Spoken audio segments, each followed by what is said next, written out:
Hi Aries and Aries rising, welcome to your reading for Pluto's shift into Aquarius. So I am going to pull some cards, an oracle card and a tarot card shortly, but I just want to give you kind of like an overview of the energies that we're dealing with here.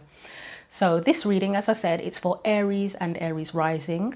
There will be a link in the description box if you need it to generate your own birth chart.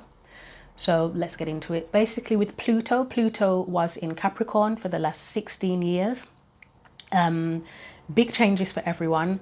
Pluto, as you may know, is an energy and a planet of transformation, change. It relates to power as well.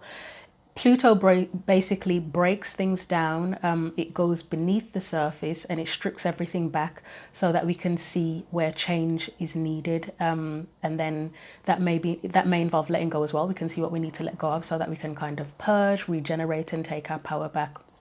So when Pluto was in Capricorn over that last 16 years, it would have shown us where there is a misuse or abuse of power, and that can be in your personal life, in any area of your personal life. It's shown up in the world clearly and is still ongoing as well. It would have shown us the shadow side of finance systems, with government, with authority and authority figures, with patriarchal structures, because Capricorn is to do with father, the father energy, and again that may be, you may have had issues or changes with your father or father figures in your personal life, and it's shown up in the world as well, and again it's ongoing. Basically Pluto in Capricorn would have shown us anything where transformation was needed in terms of inequity of resources and of power as well, and I believe that it is still ongoing, isn't it? With it going to Aquarius now, with Pluto, it is now officially in Aquarius. It's not going back into Capricorn like it did earlier in the year. It's staying in Aquarius now.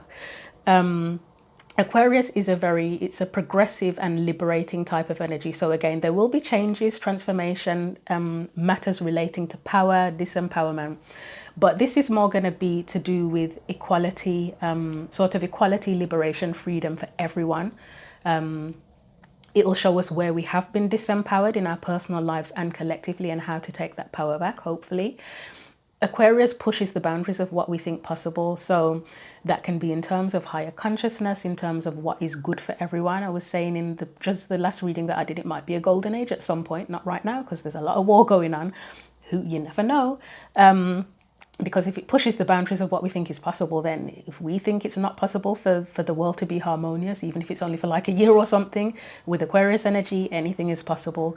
And I also think, because of the type of energy Aquarius is connected to friendship and community, but just as an intuitive thing as well, that a lot of us, if it hasn't already started, are going to see the cracks and the shadows in our friendships and in our community as well. Where we will see where, you know, when you think something's okay and then you start to realize, actually, this is really not working. This is really not working. I'm really not happy with this. And you'll decide if it's repairable and how to repair it, or you may decide that you want to let go. It might be make or break for a lot of friendships and within communities.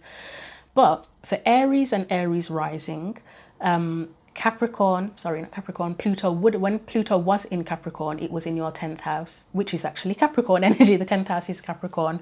And the 10th house matters relate to things like career, your life goals, your public image, relationship with authority and authority figures, again that father energy. So you might have noticed over the previous 16 years a lot of changes, transformation, power, struggles, taking back of power in those areas of your life.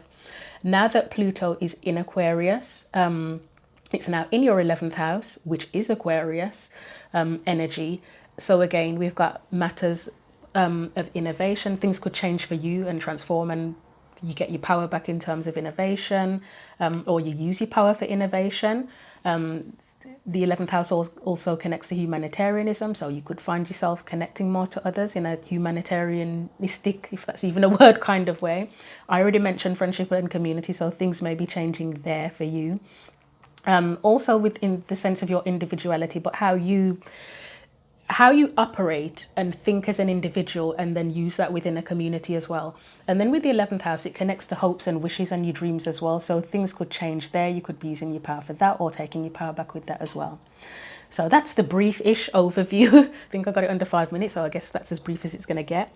And I'm going to get your cards. So this is the Le Vampires deck, and we have the original Rider-Waite Tarot here. So with the cards, I just want to see At this point in time, going forward with Pluto now in Aquarius, what does Aries and Aries rising need to know?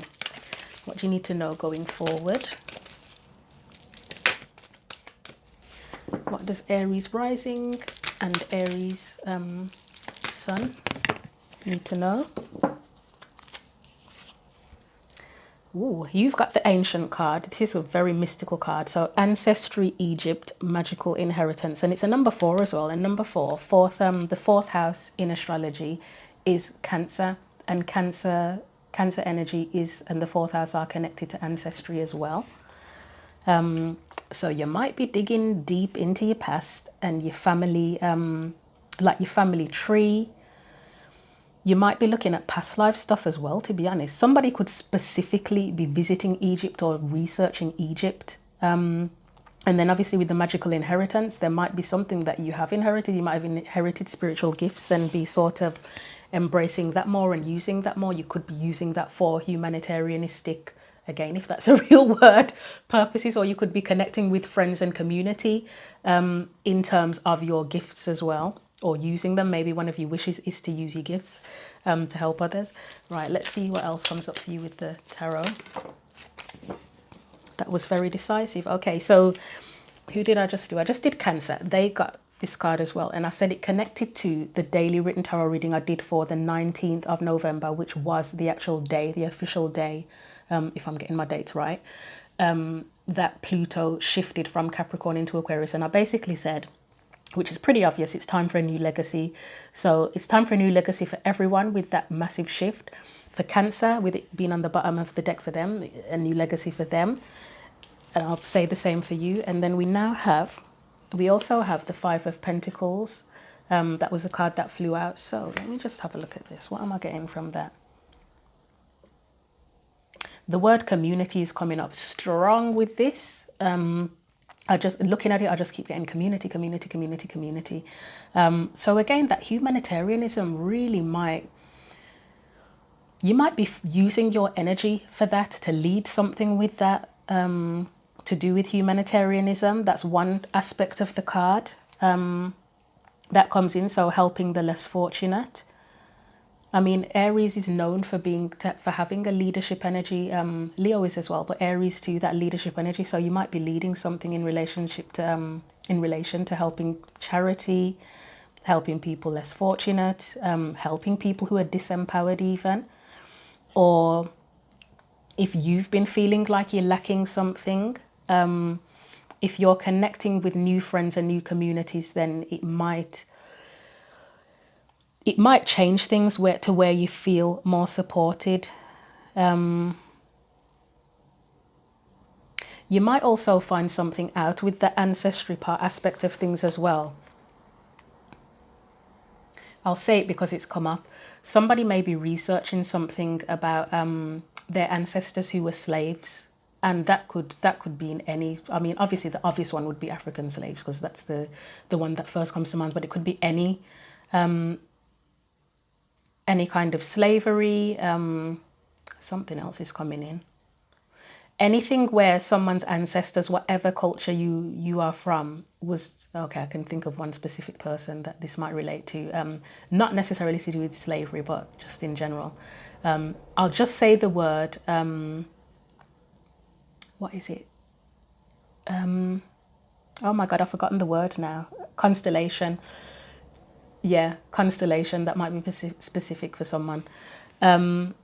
And it's to do with ancestry as well, if you want to look that up. But I've forgotten what was coming through then now. Yeah, anything where someone's ancestors were kind of disempowered or downtrodden, and there might be something that you find out about that. But overall, as I say, from the cards I've got here, it is looking into the past, whether it is past lives or to do with ancestors and, again, inherited gifts as well. But there is something about the less fortunate or disempowered here that is very specific and connects to this. And again, I think I already said it about using your gifts. Yeah, using your gifts to help the less fortunate. So, I mean, as I say, going into the 11th house, 10th house energy, when that would have been what you've just come out of, with Pluto being in Capricorn. The 10th house would have been focusing on yourself, very much a self energy, your public image, your life goals. The 11th house, it's others, isn't it? It's what's for the benefit of everyone. And again, with these cards and with the shift in general of Pluto now being in your 11th house, that will be to do with others as well. Assisting, supporting, those words all come to mind, and it will all connect to your journey and your ancestry too. There'll be a connection there, or your gifts. I will leave it there. I think that's about it. So again, go to the description box if you want to generate your own birth chart. There's the link there. Links for personal readings, links if you want to see the daily written tarot and oracle card readings. I'll be back soon for the monthly readings for December, and until I see you again, take care.